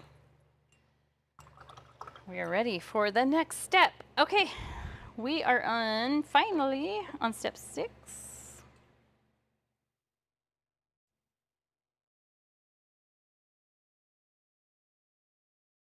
Just looking, we're going to add fins now. You get to choose the brush for the fins, and we're going to start with these two, what are they called again? You named them Pectoral fins? Pectoral fins. So we have pectoral fins. This is the dorsal fin, like what you'd see on a shark sticking out of the water. These are, you named them earlier. Wait, those are the pectoral. I wasn't looking at what you were talking about. Okay, these two. Those are the pectoral. The other two are ventral fins. Ventral, and this is the dorsal fin. And they have more fins than that underneath. And they're called anal fins. It's just a single fin that's right by their butt. It's the anal fin. Yeah. They're like, well, what should we call it? Well, it's right by the anus, so let's call it the anal fin. All right. So these... You sound so excited about it. All right. All right. Anal fins. Woo. Let's talk about these fins. So this is a butterfly koi. If you have a minute, Google butterfly koi. They are so amazing and spectacular. In fact, I'm going to do that really quick because I really want to look at the way the fins are. Butterfly. Okay, so I got a great example. The amount of paint you should put on your palette, since we're still talking about pistachios. Okay. Dots. Dots candy. Dots candy. Okay, yeah, there you go. So if you don't know, run down to your local drugstore and go to the movie candy section. Buy yourself a package of dots. Oh, this is such a pretty one. Look at that. And then eat them. So look at those fins. This one has like these. What are these fins right here? Show me again. Those are the ventral fins. Those are these smaller ones up. Yeah. Those are these right here, but mine are small. I looked at some other pictures where they are smaller, like this. This is a butterfly koi. So butterfly is like a really loose term, and it's kind of a newer variation. Yeah, it's a newer mutation. Regular koi have a lot smaller and more rounded fins. These are definitely very, like, you can see they're kind of split apart into little tendrils. I don't know. No, dots are like little gumdrops that don't have the sugar on the outside. Like, yeah, like spice drops are pretty close to the same size. Yeah, spice drops are kind of the same thing. Okay, so our fish is swimming this way, so the fins are going to kind of flow back a little bit. And what I start with is, if you look at the instructions on step 6, I start with the line that kind of sets, like little airplane wings. It sets the direction of the wing. Fins, I'm going to call them wings.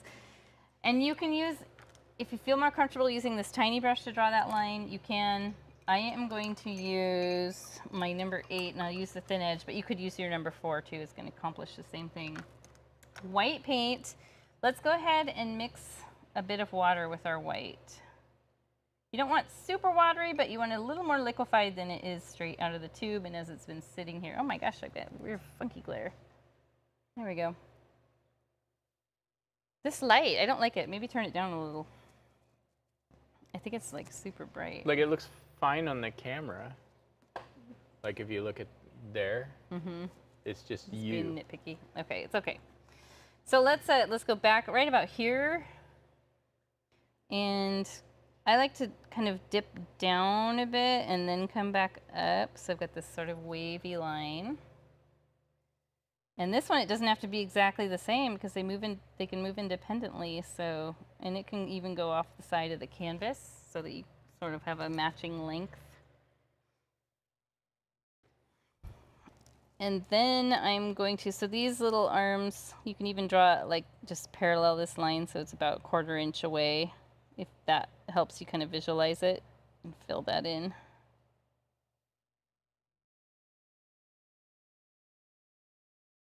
Armpit hair. That's what wow. Gee, thanks. You just ruined it for me. So keep your fin tendrils that we're going to paint right now, keep them all long and flowing. And in fact, you can even start out making it look sort of almost skeletal. So that just kind of sketch out the bone structure of what the fin should look like. It looks a lot like the picture I showed. And I'll do that too. So I'm just sort of following along, and you can see they gradually get shorter up in here as they get towards the inner part. Having the water mixed with the paint is going to be helpful for this. Clearly my koi had Red Bull. And this is going to go off the canvas because I don't want to try to crowd it like in, or it looks like you tried to crowd it in. So having it go off the canvas is good. So now all we need to do is just using the same brush strokes, fill in some of these gaps with other tendrils. So you really want the ends to be kind of more spiky like that. Spiky and fluttery.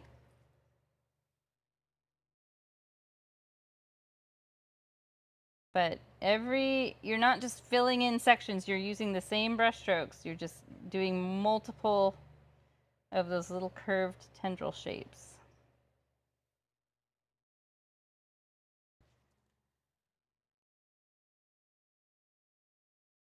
You see what Daniel said? No, what? You're supposed to be watching the messages. Well, Daniel, not everybody has giant meat hooks like you do. You need to tell people what he said because people mix. Wouldn't it be easier just to use the tip of your pinky as a size reference? Yeah, sure. If you have like banana hands. Like, but do you have like Tony Robbins banana fingers? Okay, so I like the way those look. They can look kind of raggedy on the ends. It does help it look like it's a little more free-flowing. And even like, you know, other fish, they nibble out of the fins. I know some of our bettas, well, we don't put bettas together, but no. I did when I was a teenager. I had no idea. I bought a betta and some goldfish, and they all nibbled out of each other. And the fins got kind of ragged. But yes. Okay, so the koi might nibble on other koi. No, they don't really. Koi don't. Really? No. Huh. Just bettas. Okay. So we're moving along. If you're following the step sheets, I mean, they will eat baby ones 7. if they're really hungry. Yeah. But if they're not hungry, they won't. Let's add the little ventral fins back here. And this is drying up nicely. We'll just kind of let that do its thing. And then we're going to add the tail. Now you can make your fins longer than you have them if you feel like they're kind of short and cut off. Like this could go pretty long, and just make sure this one goes off the side of the canvas if you're laid out like the way I am. The little ventral fins, they're just kind of, I guess if I were to divide this into thirds, like these are in the top third, then we have the middle third, and that's where the two, at the bottom of the middle third is where those two ventral fins will be. I'll use my littlest brush. Similar technique. On this one, I had it sort of going back a little, and this one's sort of flowing out that way. And they're just shorter versions of these. Well, yeah, they're more for steering. Yeah. You know why they're called ventral fins? I have no idea. They are near their vent, which is their reproductive organ. Oh my gosh. Wow, you're just like a fish knowledge guy. I mean, how many fish books do we have at home? A lot. You're an ichthyologist. Not really, but I know some stuff. So there, just little feathery shapes. I used very little paint on the brush. I watered it down, and I used just a short, light flicking motion. So don't press down hard at all. What you want is you don't want your bristles to really bend that much. And I think that is the biggest issue when you're first starting out to paint, is knowing how much do you push down. Very little for this kind of thing. In the beginning, when you're painting the background, you can just push right down. But as you get into the smaller the brush, probably most of the time the less pressure you want to use. What? Daniel. I want to get a betta fish, but I want to name him Nick Adams, alpha male. Who's Nick Adams? Don't ask. Okay. It's a political thing. I will not ask. Okay. I recognize the name. Yeah. Let's go ahead and paint the tail in, and then we're going to paint the dorsal fin, which is literally just a line down the back, because we're seeing it from the top, so that's all you would see. The tail is long and spectacular. It goes off the bottom of the canvas. Butterfly koi do have really long tails, just like their fins. Let me pull up a picture to reference. Whoa, that's not real. That's not a real fish. It's a painting. Here's a good one. Here's a good butterfly koi. You can see that long tail.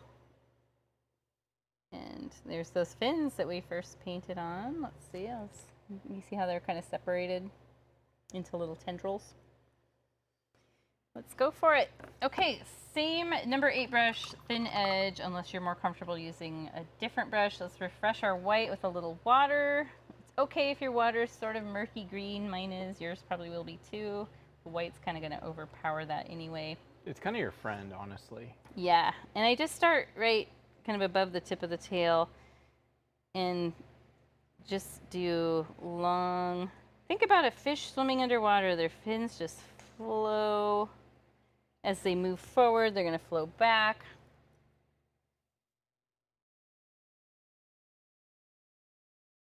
I like to paint the structure of the tail first. You can come into the body some more because it's going to start a little higher up. So I'm painting the structure of the tail how I want it to be first, and then I go back in and fill in the gaps with the same kind of brush strokes. Maybe have a few that go off this way. So everything is very flowy.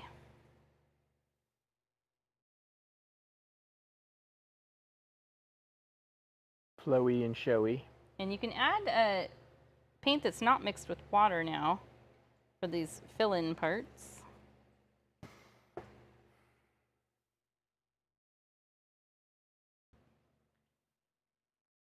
Cool, I'm liking it.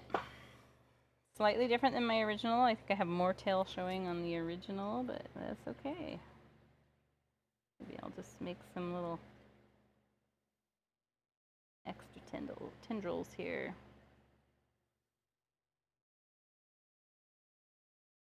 And then hopefully all of this is dry, primarily your black. But we want to make the dorsal fin. So it's basically like it kind of follows along where the spine would be. So you can go from the tail upward if you want. And I end up going up about halfway up the fish, or maybe even just a third of the way.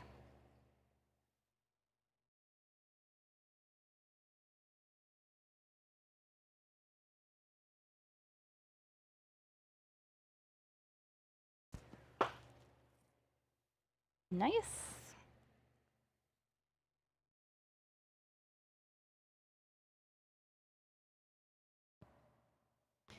And now we're going to shade the fins a bit. So let's have a look. You can leave them white. I just opted for my own personal choice. I shaded some orange on there and it turned kind of peach because of the wet white paint, and I liked the look of it. But if you like the look of it with just plain white fins, I would say just leave it with that. I actually have some orange left. If you need to mix some more, it was magenta, so these two colors together, magenta and yellow. And if you want to tone it down, add just a very small amount of the yellow ochre. So I added too much when I first tried it out, and I needed to keep going back and adding more magenta. But magenta and yellow start off with equal parts. You'll probably end up adding a little more yellow. And I'm just going to dip, my brush has white on it, and I'm just going to dip it in and see how it turns kind of peach. So from where the fins start out of the body, I just shade a little of that in there.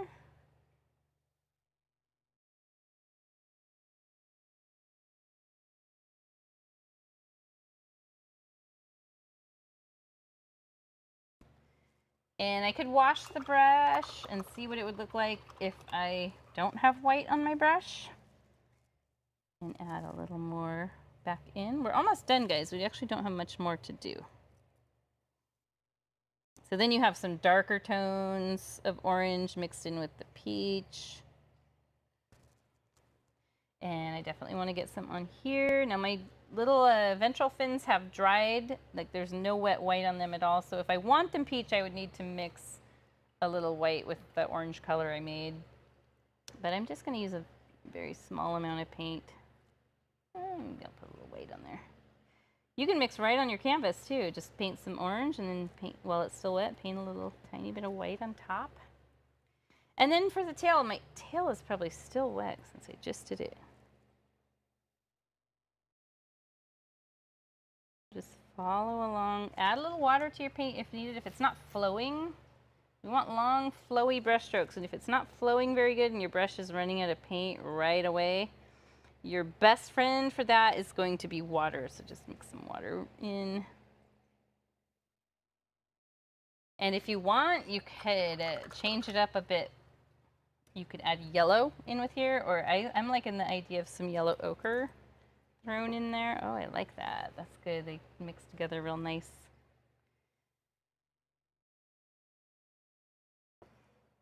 Same with my fins up here. This is me going off the rule book here. Going off my, the sheet that I made, my original painting. Just kind of playing around because I love to do that. That's what painting's all about. Yeah. And if this dorsal fin feels a little too in your face and it's the only thing you're noticing when you're looking at your painting, you can take a little of this peachy color and you could just paint a little bit on top so that it's still light and it's still there, but it's not such a bright, in your face, bright white line there. Now on my original, it is a bright white in your face line. But on this one, I decided I'd just show you how to tone it down if you want.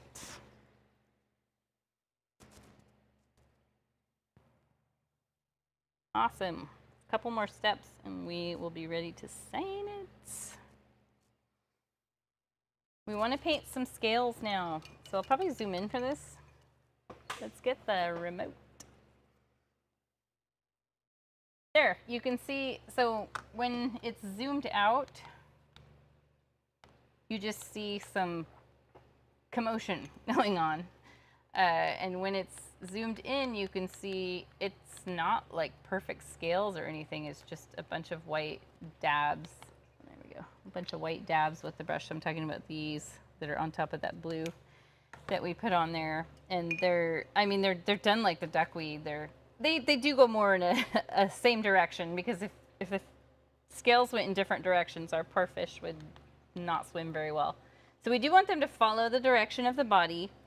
but they're done very similar to the duckweed. And you might even use a smaller brush. So you might try out using your number 4 brush. I think in the instructions I say, yeah, I do say number 8. It's what I used on the original, but try out, especially if you tend to press hard, try out your number 4 brush and just dip your brush in the white right here.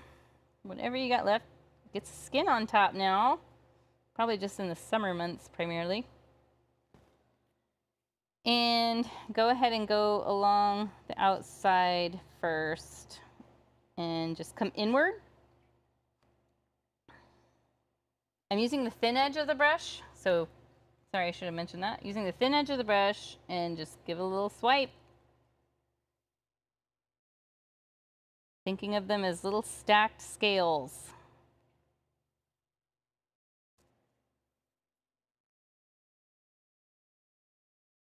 And obviously on these white parts, they're not going to show up as much. They just really show up on the blue, which is why I had to make our blue so dark. Down in here is a great spot. I actually love this technique.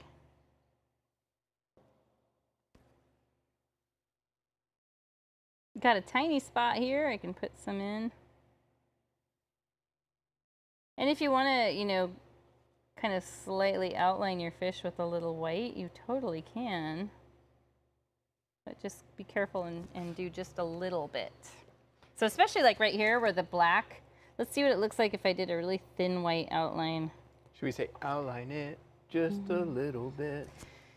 You can see it makes it stand out. It's kind of like a backlighting thing, but if it's too thick, it can look funky. So I would be careful with that. And if you do it on one side, you would need to do it on the other. So I'm going to match it up. I did not do this on the original, but I have a lot more black on my new fish.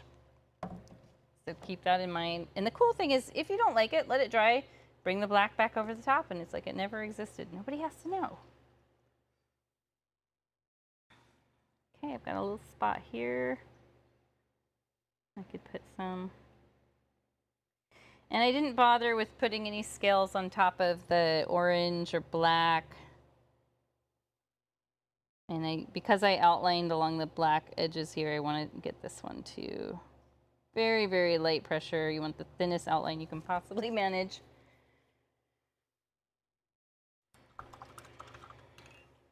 There we go.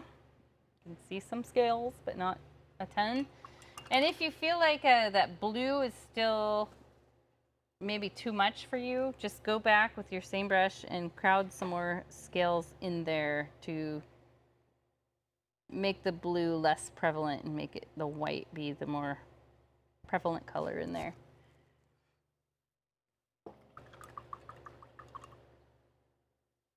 Okay, so I think all we need to do now is paint the eyes. Don't forget the barbels. And what's that? The whiskers. That's what I was going to say. The whiskers, the eyes, and then we'll do that, if you want, optional little light burst right there and there. So let's have a look at these eyes.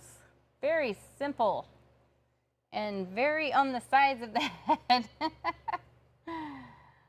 Oh, yeah. Actually, Daniel says, would you suggest trying some of the metallic paint to highlight some of the edges? Yes. Silver would be really great. Even gold would work too, because we've got like such warm colors going on here. What did you call those things on the... Barbels. My new fish, the head is a little bigger. He's got a nice big broad head.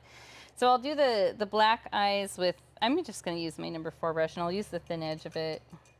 Black paint. Where do they go? They're up towards the front. Mine's going to end up kind of in the reddish area. And then you just want to make sure this one's lined up.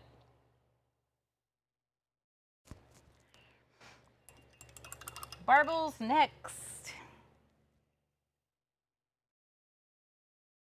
Barbels are done with this small brush, and you'll want to use white and water mixed in with your white so that you get a nice flowing. They're going to follow like the flow of the fin, so it looks like the fish is swimming forward, so everything's kind of going back as it swims forward, which, I mean, they don't swim backwards, do they? I mean, if they do, you might want to get them to a vet.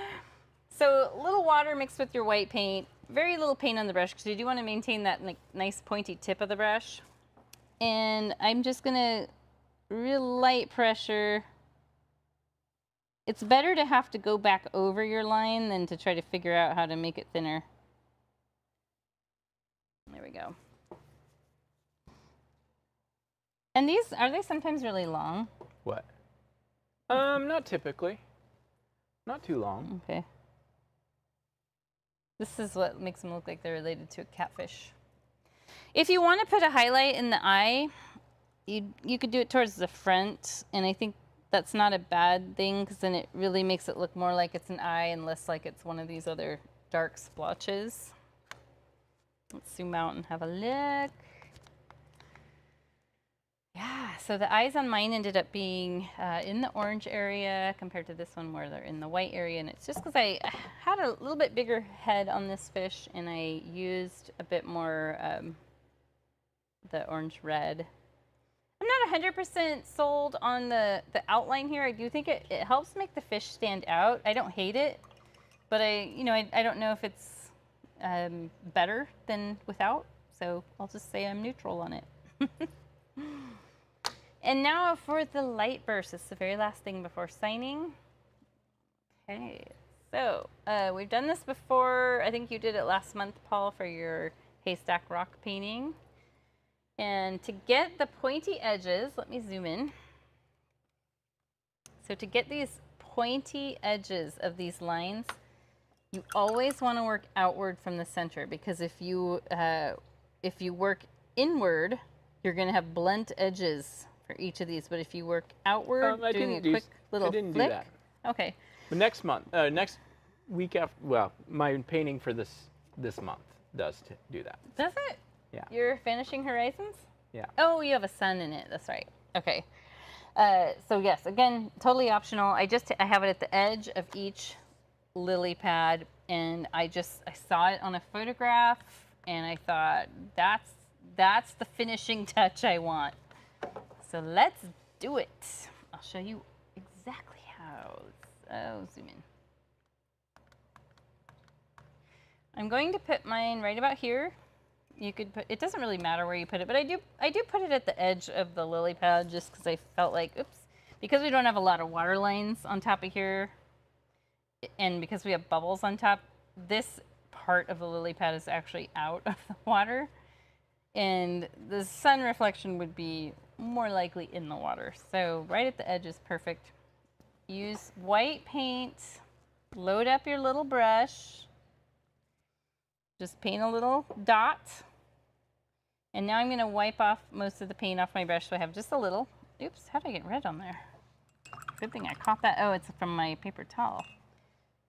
Okay, so there I'm going to redip this in white. So I have just a little white on the brush.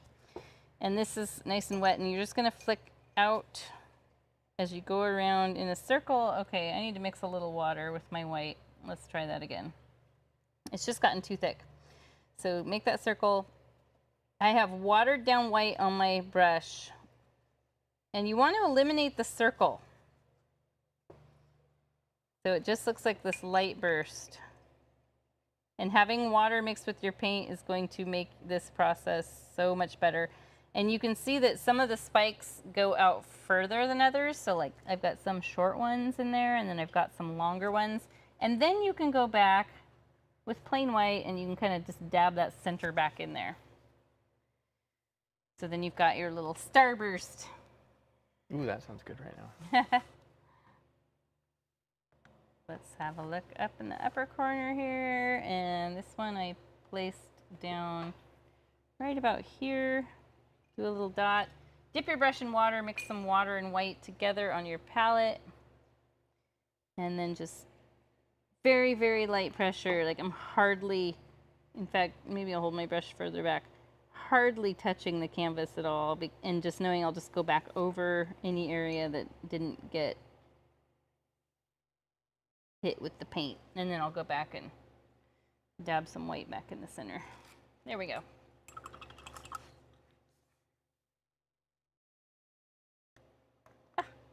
Pushing the wrong button. There we go. It is finished. Unless I want to you know, keep exploring and adding more to it. But right now, I'm ready to sign mine. Pick whatever color you want. I'm just looking on my palette here.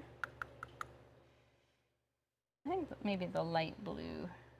That was the cyan mixed with white. And I didn't end up with a huge amount of paint left over on my palette, which is good. So I think the amount of paint I squeezed out of the bottles was good. The only one I ended up with excess of was black. Same. I think it's partly black and white. Black goes a really long way, so you really don't need to add much black on your palette, 'cause it's going to overpower whatever color is on there. So when I'm signing the painting, I like to mix water with the paint. So I have a nice flowy paint, because I do a little couple curly Q letters.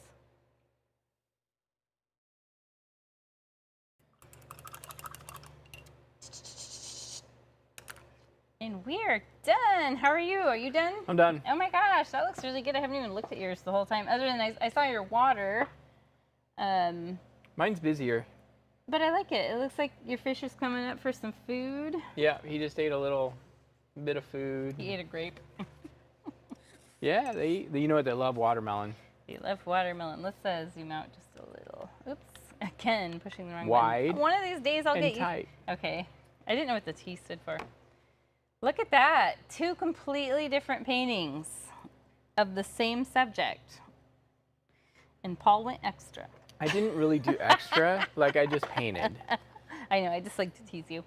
So let's zoom in on Paul's and we'll see what's going on here. No, so, I'm not real thrilled with my lily pads. I'll just be honest, my duckweed. Okay. But they're okay. Oops, I just smeared my signature a little. So he has the mouth coming up out of the water. So he painted it with a little black circle there.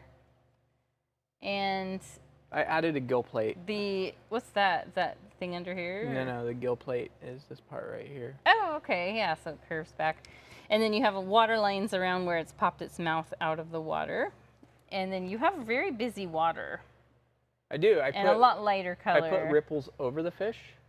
Okay. You see? Yeah, we did that. I think I did that for our very first koi painting we ever did. Probably. Years ago, like 2019. And then you have raw or yellow ochre just a scales. hint of scales, yeah. Yeah, and that's over the orange and the black.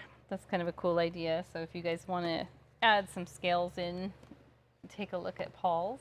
And then you have your dorsal fin, so it's kind of off to the side rather than on top. And that's something you guys can do too, like rather than just a single line. If you wanted to make something that was a little more on top, you can. But it's fun to see 2 completely different styles together. Yeah, I didn't intend my water to be so much lighter, but that's just the way it ended up being. So. Yeah, I think if your water was darker, your fish would stand out a bit more, like the fins, because they're there, but I don't know. Maybe like a combination of the background colors between the 2 of ours. Yep. Would be ideal. Oh, leg cramp.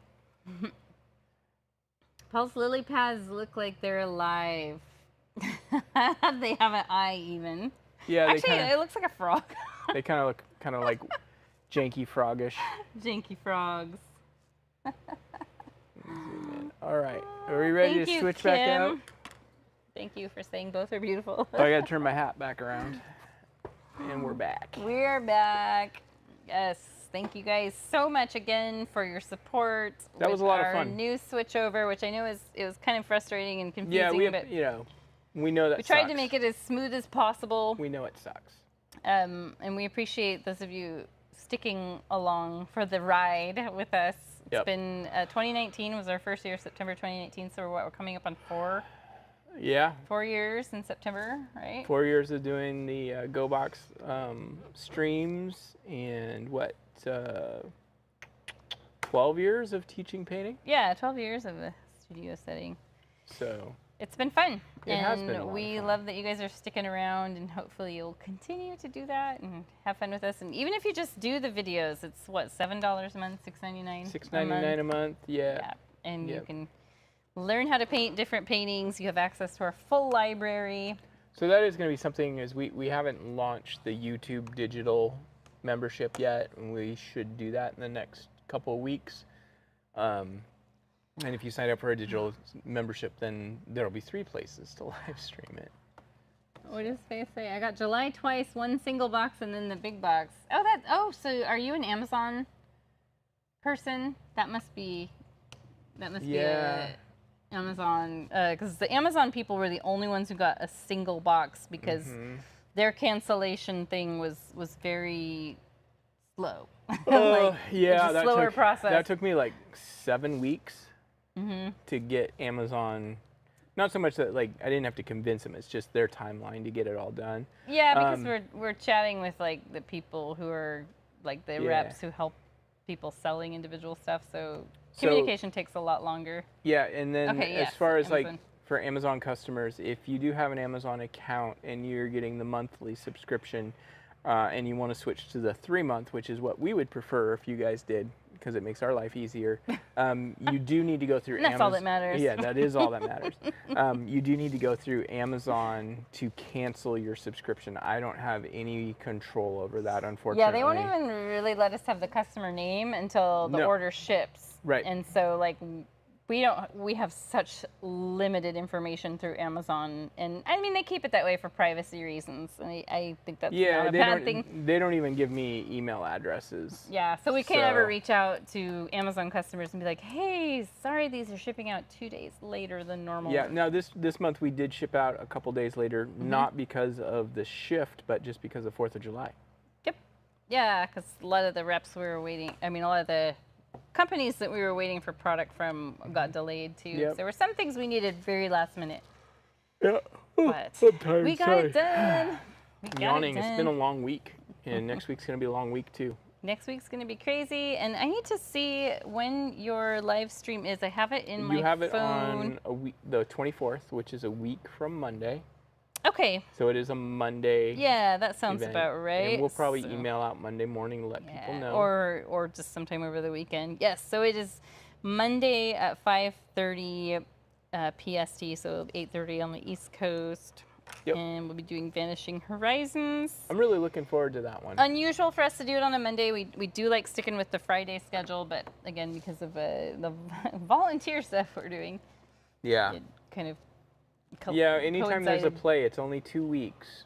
Yeah, the play is only 2 weeks, but adding up to it is a lot. But it's always on Fridays, because that's the big night. Friday, Saturday, Sunday. Yeah. So. Woo! You're off Monday night. That's great, Daniel. All right. Yeah, we'll see you on here then. Anything else? I think...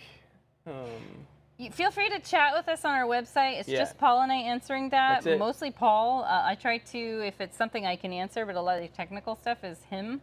But feel free if you have any questions about accessing anything or just any questions in Another general. yawn. Oof. Sorry, I apologize. For some reason, I'm exhausted this week. Yeah. It's just been hot and busy. Yep, for sure. Alrighty. All right, we'll see you guys Monday the 24th. See you later. Bye. Thank you for joining.